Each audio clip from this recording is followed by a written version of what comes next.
सभी दर्शकों का स्वागत है इस विशेष कार्यक्रम में। जय भीम, जय भारत, नमो बुद्धाय। मैं निखिल सबलानिया, नई दिल्ली से ये विशेष कार्यक्रम लेकर आया हूँ। और इस कार्यक्रम में हमें डॉक्टर अंबेडकर जी से संबंधित, उन्होंने जो इस्तीफ़ा दिया उससे संबंधित, कांग्रेस पार्टी से संबंधित और कांग्रेस पार्टी के जो आज कल जो शेड्यूल कास्ट के नेता हैं वे क्या बोलते हैं उससे संबंधित, कांग्रेस पार्टी की जो विदेश नीति रही उससे संबंधित, जो आज वे बीजेपी के बारे में कुछ बोलते हैं उससे संबंधित, अदर बैकवर्ड क्लासेस, अन्य पिछड़ा वर्ग, शेड्यूल ट्राइब्स के आरक्षण से संबंधित, उनके प्रतिनिधित्व से संबंधित, और डॉक्टर अंबेडकर जी क्या सच में संविधान बनाना चाहते थे। ऐसे बहुत से प्रश्नों के उत्तर मुझे मिले जब मैंने पढ़ा बाबा साहेब डॉक्टर भीमराव अंबेडकर जी का रेजिग्नेशन लेटर, इस्तीफा का पत्र या कहें त्याग पत्र। दोस्तों, मैं आपको बताता हूँ, मैंने जब इसको पढ़ा मैं तो बहुत ही हैरान हो गया और मैंने इसके ऊपर वीडियो बनाए, 6 वीडियो इंग्लिश में, वो काफ़ी डिटेल में है। तो जो लोग पढ़ना चाहें वह पढ़ सकते हैं, जो लोग देखना चाहें उनको जाकर हमारे चैनल पर देख सकते हैं। लेकिन जो लोग पढ़ना चाहें वो डाउनलोड कर सकते हैं वॉल्यूम नंबर 14 पार्ट 2 इंग्लिश के writing and speeches of doctor Ambedkar, जो वॉल्यूम नंबर 14 में पृष्ठ संख्या 1319 1317 से ये शुरू होता है। तो मैं इसके प्रमुख बिंदु बताता हूँ और मैं सच्ची कह रहा हूँ कि जो आज आप जो लोग नहीं जानते वो लोग हैरान हो जाएंगे, और साथ ही मैं बताता हूँ कि आप आगाह हो जाएंगे कि किस तरह से डॉक्टर अंबेडकर जी के बारे में लोगों को भ्रमित किया जाता है। ये एक बहुत बहुत सारी ऐसी बातें जो मुझे पता चल रही है जिनको मैं धीरे धीरे लोगों तक लेके आ रहा हूँ। तो मैं शुरू करता हूँ। तो सबसे पहले मैं बताता हूँ कि डॉक्टर अंबेडकर जी कहते हैं कि मुझे हैरानी होती है कि भैया ये संविधान बनाने के लिए जो संविधान सभा है मुझे क्यों बुलाया जा रहा है। वो कहते हैं इसमें दो तरह के लोग हैं, एक तो कांग्रेसी को कहते हैं जो कि मेरे साथ बिल्कुल भी मित्रतापूर्ण नहीं रहे।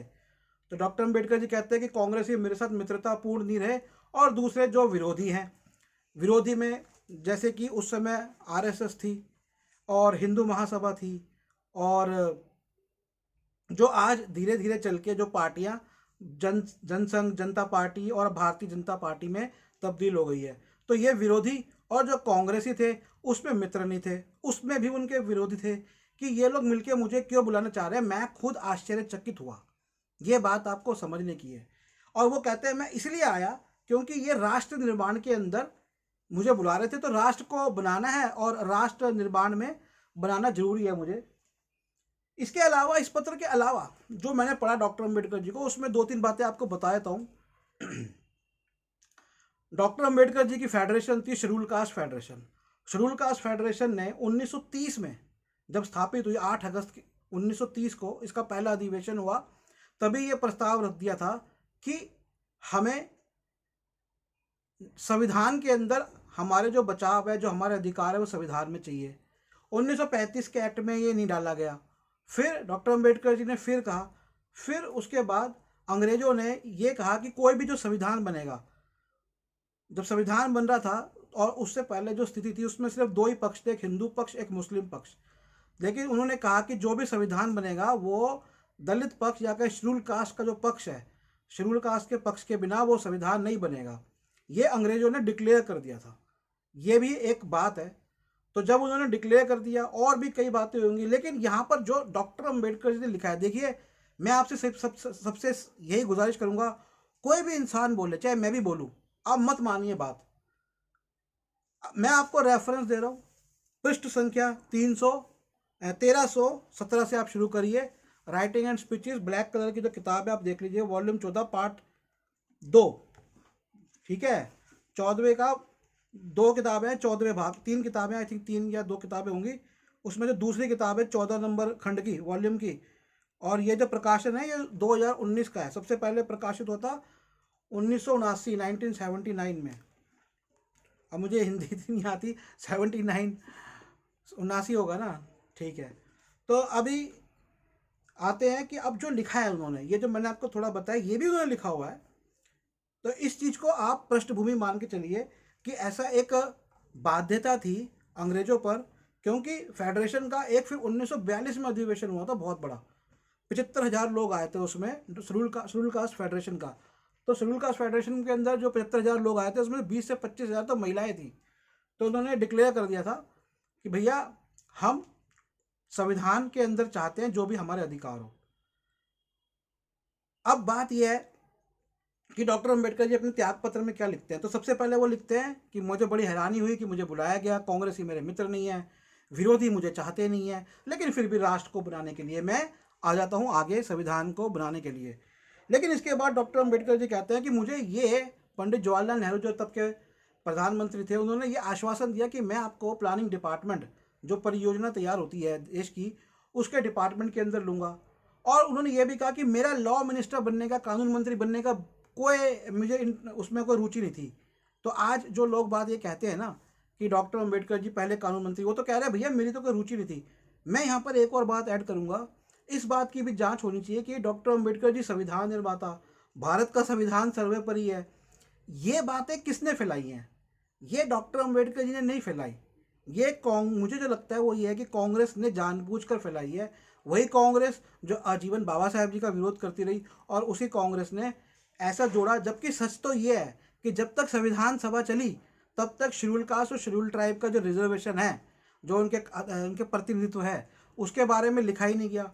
डॉक्टर अंबेडकर जी अब देखिए आगे क्या कहते हैं, उससे आपको समझ में आ जाएगा जो मैं कह रहा हूँ। वो आगे कहते हैं कि भाई मेरे को ये उम्मीद थी कि मुझे और भी मिनिस्टर बनाए जाएंगे, कई मिनिस्ट्रियाँ दी जाएंगी। ऐसे बहुत से नेता रहे जिनके अंदर काबिलियत नहीं थी, लेकिन उनको बांटी गई मिनिस्ट्रियाँ, लेकिन मुझे कभी भी कानून मंत्री के अलावा कोई मिनिस्ट्री नहीं दी गई। और वो कहते हैं अरे ये तो छोड़िए कि मिनिस्ट्री नहीं दी गई, बल्कि मुझे कम से कम जो कमिटीज़ बनती हैं, जैसे खास करके जो फाइनेंस की कमेटी बनती है, डिफेंस की कमेटी बनती है, उसमें भी नहीं शामिल किया गया, और यहाँ तक कि मुझे कैबिनेट में भी शामिल नहीं किया गया। और वो कहते हैं कि जो मेरी काबिलियत थी, सब जानते कि जो मेरी काबिलियत है वो मेरी काबिलियत थी फाइनेंस को लेके, वित्त को लेके, क्योंकि हमें पता है doctor Ambedkar ji political science, राजनीतिक अर्थशास्त्र के विद्यार्थी थे, उसमें उन्होंने पीएचडी करी थी, उन्होंने थीसिस भी लिखी थी, रुपए की समस्या, द प्रॉब्लम ऑफ रुपी। तो वो कहते हैं कि मुझे वाणिज्य की जो कमेटी, फाइनेंस की जो कमेटी होती है, उसके लिए कंसीडर भी नहीं किया गया। आगे वो कहते हैं कि मुझे तब भी कंसीडर नहीं किया गया जब कोई मंत्री थोड़े समय के लिए बाहर हो या काम ना कर रहा हो, मतलब मुझे टेम्परेरी, अस्थायी रूप से भी कोई दूसरा मंत्रालय नहीं दिया गया, कोई दूसरी कमेटी का सदस्य भी नहीं बनाया गया। ये सबसे पहली जो शिकायत है डॉक्टर अंबेडकर जी की पंडित जवाहरलाल नेहरू जी से है कि उन्होंने मुझे प्रॉमिस किया, मुझे वादा किया, लेकिन उन्होंने अपना वादा पूरा नहीं किया। दूसरी जो उनकी शिकायत है वो कहते हैं कि मैंने कभी भी पावर प्लेइंग नहीं करी, अपनी ताकत और सत्ता का दुरुपयोग नहीं किया उस समय मिनिस्ट्री को छीनने के लिए, जबकि हो ये रहा था कि बिना किसी काबिलियत के मिनिस्ट्रियाँ छीनी जा रही थी और बांटी जा रही थी। और वो इस बीच कहते हैं कि मुझे लगता है कि मेरे साथ जो हुआ ये बड़ा ही अमानवीय हुआ। ये बात दूसरी जो शिकायत डॉक्टर अंबेडकर जी की निकल के आती है वह ये निकल के आती है। अब आते हैं तीसरी जो शिकायत थी डॉक्टर अंबेडकर जी की। तीसरी शिकायत जो अपने त्याग पत्र में लिखते हैं वो लिखते हैं कि कांग्रेस ये बोलती रही कि बैकवर्ड क्लासेस का हम कमीशन बिठाएंगे, अन्य पिछड़ा वर्ग ओबीसी का हम कमीशन बिठाएंगे, लेकिन उन्होंने कमीशन बिठाया नहीं और ये कह दिया प्रेसिडेंशियल कमेटी, राष्ट्रपति की कमेटी बैठेगी। दोस्तों मैं बताना चाहता हूँ, हाल ही में जयराम रमेश जी जो कांग्रेस के हैं, उन्होंने एक बहुत लंबा भाषण दिया और ये बताना चाहा कि हमने पहला अमेंडमेंट किया, जिसमें हमने शेड्यूल कास्ट, पहला जो अमेंडमेंट था, उन अमेंडमेंट्स में से, उन बदलावों में से, संशोधनों में से सबसे पहला संशोधन ये था कि उसमें से एक चीज़ ये थी कि शेड्यूल कास्ट और शेड्यूल ट्राइब को आरक्षण दिया गया। अब प्रश्न ये आता है, जब डॉक्टर अंबेडकर जी पहले से कह रहे थे कि बैकवर्ड क्लासेस का दिया जाए, तो उसके अंदर क्यों नहीं दिया गया? दूसरा प्रश्न ये उठता है, जब संविधान सभा की इतनी लंबे समय तक चली, तब शेड्यूल कास्ट, शेड्यूल ट्राइब को और बैकवर्ड क्लासेस के लिए जो प्रतिनिधित्व है और आरक्षण है उसका प्रावधान तब क्यों नहीं डाला गया? तीसरा प्रश्न ये उठता है कि ये आपने क्यों डाला? कांग्रेस कहती है हमने डाला, लेकिन डॉक्टर अंबेडकर जी आगे कहते हैं कि ये नहीं डाल रहे थे और मैंने एक लेटर लिखा यूनाइटेड नेशंस को और मैं इनसे लगातार कह रहा था। तो जब ये डॉक्टर अंबेडकर जी का प्रेशर पड़ा और कहीं ना कहीं कांग्रेस को इसकी भनक हुई कि ये मुद्दा संयुक्त राष्ट्र संघ के अंदर जाएगा, तब जाके उन्होंने शेड्यूल कास्ट और शेड्यूल ट्राइब का जो आरक्षण है, जो उनका प्रतिनिधित्व है, वो दिया।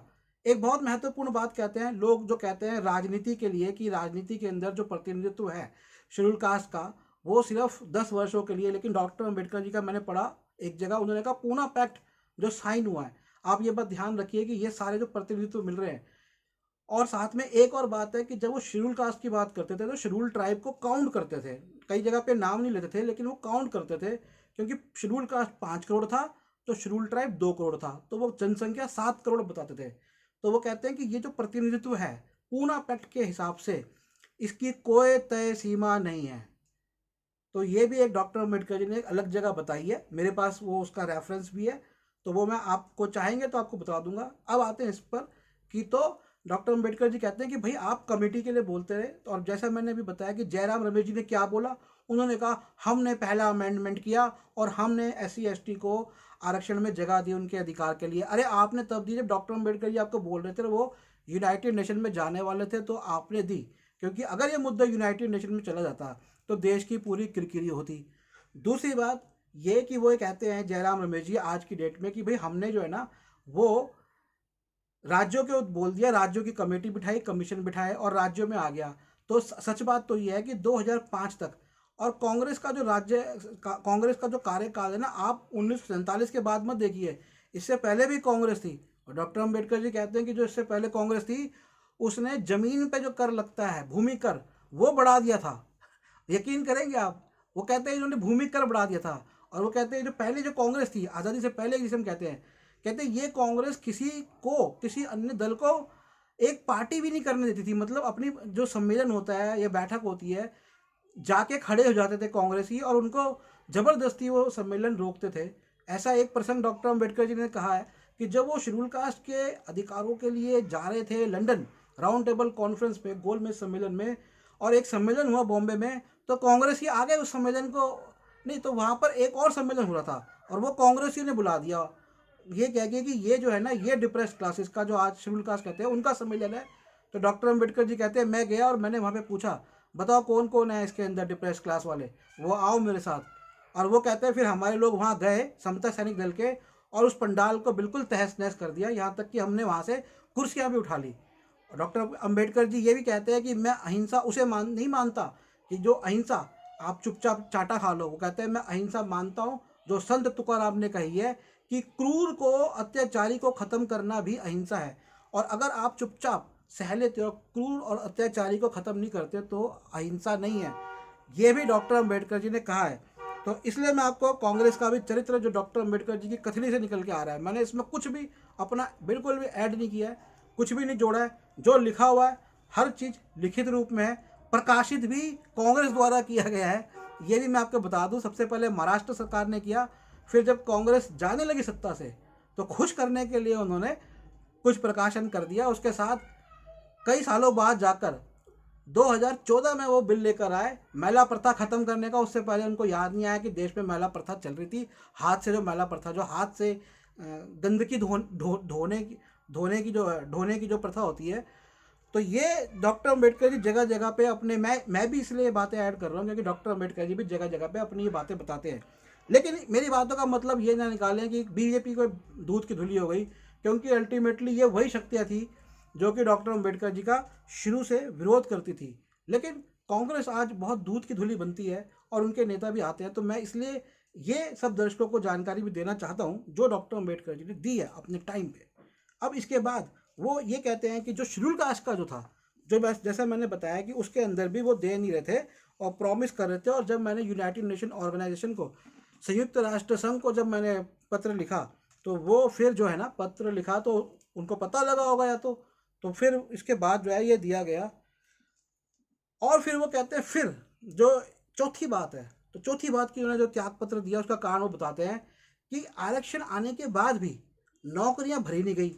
मैंने इस बारे में होम मिनिस्टर से बात करी और होम मिनिस्टर ने सभी डिपार्टमेंट से पता किया कि भाई बताओ कितनी नौकरियां भरी गई है।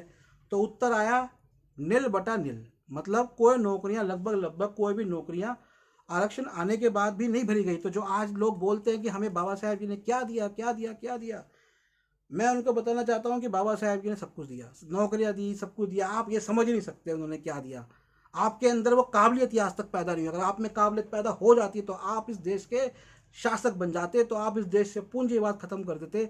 आप कुछ कर नहीं सकते बाबा साहेब जी के बिना। और बस एक बात आप कर सकते हैं कि जिस जिस टहनी पे आप बैठते हैं आप सिर्फ उसको काटना जानते हैं। डॉक्टर अंबेडकर जी एक वही टहनी है और बहुत से शेड्यूल कास्ट के लोग उसी टहनी को काटते हैं। मुझे ये कहने में कोई भी ऐतराज़ नहीं है। अगला मुद्दे पे हम जाते हैं, डॉक्टर अंबेडकर जी ने क्यों दिया अपना इस्तीफ़ा। ये बहुत इंपॉर्टेंट है, बहुत महत्वपूर्ण है पूरे देश के लिए। ये हमारी विदेश नीति से जुड़ा हुआ है, फॉरेन पॉलिसी से। हमारी विदेश नीति के बारे में डॉक्टर अंबेडकर जी कहते हैं कि मुझे इस बात पर आश्चर्य होता है कि आखिर क्या हुआ कि जब हम आज़ाद हुए और सारे देश हमारे साथ थे तो 4 साल के भीतर आज कोई भी देश हमारे साथ नहीं खड़ा है। उस समय कोई भी देश हमारा बुरा नहीं चाहता था, लेकिन आज कोई भी देश हमारे साथ नहीं खड़ा है। इसका कारण क्या है? इसका कारण ये है कि हम पूरी तरह से विदेश नीति के अंदर फेल हो गए, ये डॉक्टर अंबेडकर जी कहते हैं। इस पे वो पाकिस्तान का और पूर्वी बंगाल का, जब बाद में बांग्लादेश बना, पहले वो बना ईस्ट पाकिस्तान फिर बना बांग्लादेश, उसके बारे में कहते हैं डॉक्टर अंबेडकर जी। ये भी कहते हैं कि हमने अपने 350 करोड़ रुपए के बजट में से 170 करोड़ रुपए यानी लगभग आधे से ज़्यादा बजट फौज पे खर्च कर दिया, डिफेंस पे खर्च कर दिया, सुरक्षा पे खर्च कर दिया।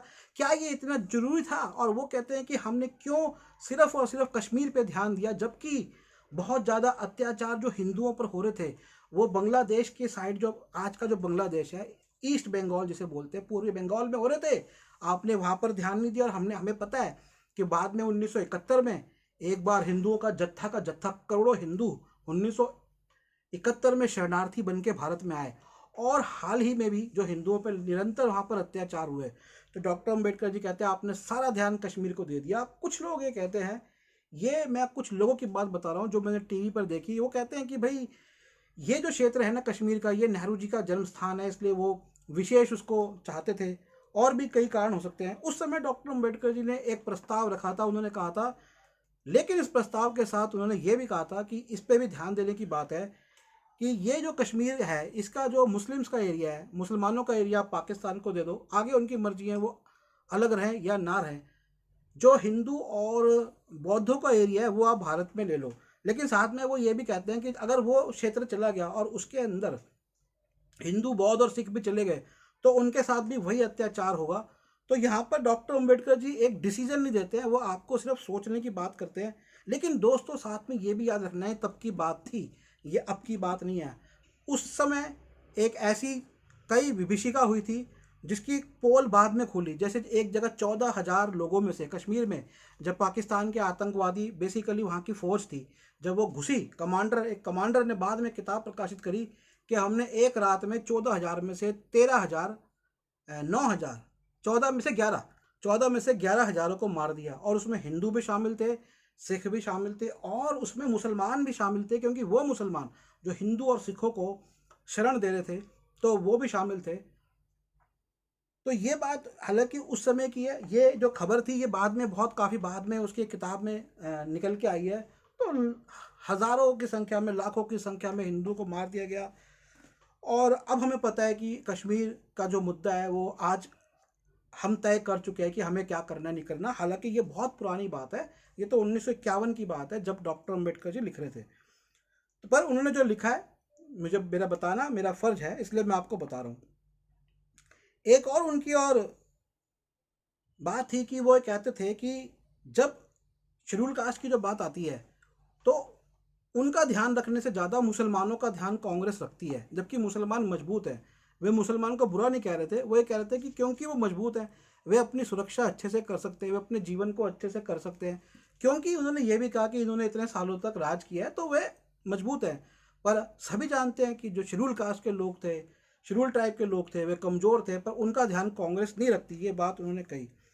अगला जो कारण था उनका इस्तीफ़ा देने का, वो ये बताते हैं कि भाई बेर को कोई भी कमेटी का मेंबर नहीं बनाया गया, ये पहले भी मैंने आपको बताया। फिर उसके बाद जो आता है वो बताते हैं, जो अंतिम कारणों में से एक है वो है हिंदू कोड बिल। और हिंदू कोड बिल पे बड़े अच्छे वो बताते हैं कि पहले नेहरू जी इस पे राजी थे, फिर नेहरू जी ने कहा नहीं हम इसे थोड़ा थोड़ा करके पास करेंगे। फिर जब भी बिल आता तो इसको टाल दिया जाता, पहले इसको कुछ महीने टाला, फिर कुछ साल टाला। और इसको टालते रहे, लगभग 4 साल इस बिल को टालते रहे, और 3-4 साल, 4 साल, 4 साल इस बिल को टालते रहे, हिंदू कोड बिल जिसे बड़ा फेमस है। और वो ये भी कहते हैं कि मैं ये कहूँगा कि यदि हिंदू, मतलब उच्च वर्गीय हिंदुओं के लिए ये बिल बहुत, ये जो कानून था ये बहुत महत्वपूर्ण था। वो ये भी कहते हैं यदि उच्च वर्गीय या उच्च वर्णीय हिंदू अगर साइमन कमीशन के समय मेरी बातें पढ़ेंगे, अगर गोलमेज सम्मेलन के समय की मेरी बातें पढ़ेंगे, तो उनको समझ में आएगा कि मैं हिंदुओं के लिए कितना अच्छा काम कर रहा हूँ। ये एक्चुअली हिंदुओं को आज तक ना समझ आई है, ना कभी समझ में आएगी। वो चंद हिंदू हैं जो अब ये बात समझ रहे हैं, इन बातों को गहराई से। तो वो ये बात कहते हैं, और हिंदू कोड बिल के लिए बड़ी मज़ेदार बात वो बताते हैं कि नेहरू जी ने तो पहले ऐसा बोला और फिर धीरे धीरे करके जब भी बिल आता गया तो इसको जो है ना रोका गया। और साथ ही ये भी कहते रहे कि भाई इसके लोग विरोध में हैं। तो वो कहते हैं अब कितने विरोध में हैं इसका, तो मैं आपको बताता हूँ असल में विरोध में कितने थे। अब मैं आपको बताता हूँ, एक डॉक्टर रतन लाल प्रोफेसर जो है ना, वो आजकल बहुत कांग्रेस का प्रचार कर रहे हैं, लेकिन इसी हिंदू कोड बिल को वो एक बात तो बोलते हैं कि कांग्रेस जब लेकर आई, जब डॉक्टर अंबेडकर जी पास करना चाहते थे, कांग्रेस इसलिए नहीं कर पाई क्योंकि आरएसएस विरोध कर रही थी। इसलिए मैंने विरोध का बात आया, मैंने इंग्लिश में भी बोला है, मैं डॉक्टर रतन लाल जी को बोल रहा हूँ, उनके चाहने वालों को। मैंने किसी को बताया डॉक्टर रतन लाल जी असल में है क्या। डॉक्टर रतन लाल जी एक जादूगर है। एक जादूगर क्या करता है, वो 100 में से 99 बातें सही बताता है, एक बात वो गलत नहीं करता, पर वो ऐसे करता है कि 100 की बाकी 99 बातें सही है, और एक भी ऐसे करी कि वो सब सही लगती है उसकी सारी बातें, तो वो भ्रमित करता है। तो ये कोई प्रोफेसर मेरे हिसाब से या कोई पॉलिटिशियन भी नहीं है, ये भ्रमित करते हैं लोगों को, क्योंकि कई बातें तो वो सही बताते हैं। ऐसे वो बताते हैं कांग्रेस और बाबा साहब जी के बारे में, वो कहते हैं कि भाई वो शव यात्रा निकाल रहे थे। यही और जो भी नेता हैं, डॉक्टर उदित राज है, कांग्रेस के जितने भी नेता हैं, खास करके जो यूपी के और बिहार के कुछ नेता हैं, उन्होंने ये रट लगा रखी है और सिखाए जा रहे हैं। मैं आप सबसे गुजारिश करूंगा, प्लीज़, ये अपराध है, ये क्राइम है। वो भोली भाली जनता जो गरीब है, वो गरीब जनता जो बाबा साहेब जी के पास आना चाहती है, आप ऐसी उल्टी उल्टी बातें सिखा के उनका बाबा साहेब जी से असल में दूर कर रहे हैं। और इससे होता यह है कि जो उस जनता का एक या तो राजनीतिक संगठन बनता है, या उस जनता के साथ बाकी देश की जनता मिलकर कोई राजनीतिक संगठन बनाए, उसको आप भ्रमित कर देते हो, आप उसको दूसरी तरफ मोड़ देते हो, कांग्रेस की तरफ मोड़ना चाहते हो। आप मोड़िए, मैं मना नहीं कर रहा, लेकिन झूठ बोल के, आधी अधूरी जानकारी के साथ नहीं। मैं दावा करता हूँ आप उनके सारे वीडियो देखिए कि ये सब जानकारी जो डॉक्टर अंबेडकर जी ने दी, ये क्या बताई उन्होंने। अब ये विरोध की बात बताता हूँ कि वो कहते हैं आरएसएस वाले विरोध करते थे, लेकिन इसमें डॉक्टर अंबेडकर जी खुद लिखते हैं कि कोई विरोध इतना नहीं था। वो कहते हैं एक बार 44 क्लॉज आए जो 3.5 घंटे के अंदर पास हो गए। अगर विरोध होता तो क्या 44 क्लॉज 3.5 घंटे में पास हो जाते। दूसरा वो कहते हैं कि एक बार एक वोटिंग हुई और उसमें से पार्टी के ही 100 जो विरोधी है, 120 में से 100 लोगों ने उस पर हाँ कर दी किसी क्लॉज पे, तो वो क्लॉज नंबर 4 था। वो कहते हैं क्लॉज नंबर 4 सबसे महत्वपूर्ण है, और अगर विरोध होता तो इसी पे सबसे ज़्यादा होता। तो जिस क्लॉज पे, या कहें जिस कानून पे, जिस धारा पे 120 में से अगर 100 लोग उसको हाँ कर रहे हैं, तो ऐसा कैसे हो सकता है कि भाई उसके विरोध में हो। वो कहते हैं असल में इसके विरोध में था कौन, इसके विरोध में कांग्रेस थी, कांग्रेस के नेता थे, और कांग्रेस के उस समय जो पार्लियामेंट्री अफेयर्स के जो मिनिस्टर थे, जो उस समय स्पीकर भी थे, वो स्पीकर जो थे ना, वो कोई मिस्टर सिन्हा या मिस्टर सक्सेना थे, आप ढूंढ सकते हैं। कहते हैं वो इसके बहुत विरोध में थे। दोस्तों, मैंने इंग्लिश में जानकारी दी, आपको ये जानकारी छोटी सी एक महत्वपूर्ण देना चाहता हूँ। ये जो कायस्थ थे, ये जो सिन्हा या सक्सेना होंगे, कायस्थ होंगे, जो कायस्थ है ना, कायस्थ और ब्राह्मणों के अंदर बहुत ज़्यादा प्रतिस्पर्धा रही है। इसके कई ऐतिहासिक चीज़ें रही हैं। जैसे एक बार विवेकानंद जी जब बाहर गए बोलने के लिए, तो आज तो उनका भाषण बड़े गर्व से बताते हैं कि अमेरिका में उन्होंने भाषण दिया, लेकिन जब वो भाषण देना चाहते थे, उसके लिए उनको हिंदुओं का प्रतिनिधित्व चाहिए था उनके देश के, लेकिन उन्होंने नहीं दिया, और उनको बौद्धों ने अपना रिप्रेजेंटेटिव, अपना प्रतिनिधि बनाया। बौद्धों के प्रतिनिधि होने की वजह से वे जो थे भाषण दे पाए। फिर उन्होंने केस किया, केस के अंदर उन्होंने कहा कि जो शूद्र हैं वो तो वर्ण व्यवस्था में किसी में भी नहीं आते। तो जो कायस्थ थे, और कायस्थों के खिलाफ कई सारी जो बुरी बुरी बातें लिखी गई ग्रंथों में, तो उनका ब्राह्मणों का विरोध था। लेकिन अब बात यह है कि ब्राह्मणों के लिए कायस्थ रीढ़ की हड्डी, गले की हड्डी थे, क्योंकि अगर ब्राह्मण बौद्धिक कार्य में थे तो कायस्थ लेखन कार्य में भी थे और बौद्धिक कार्य में भी थे। अंग्रेजों को सबसे पहले लेखन कार्य में ज्वाइन किया कायस्थों ने। कायस्थों ने ज्वाइन किया तो उनको देखने के बाद ब्राह्मणों ने ज्वाइन किया। कायस्थों ने क्यों कर लिया? अब कायस्थ अगर अपने आप को शूद्र नहीं मानते, नहीं कहते, तो क्योंकि अंग्रेज गाय खाते थे और उस समय के हिसाब से जो गाय खाता उससे छुआछूत होती थी, फिर भी कायस्थों ने अंग्रेजों के साथ किया। अब ब्राह्मणों ने जब ये देखा, जब कायस्थ ने कर लिया और कायस्थों को ज़्यादा फायदा मिल रहा है, फिर उन्होंने गाय खाने वाले अंग्रेजों के लिए काम करना शुरू किया।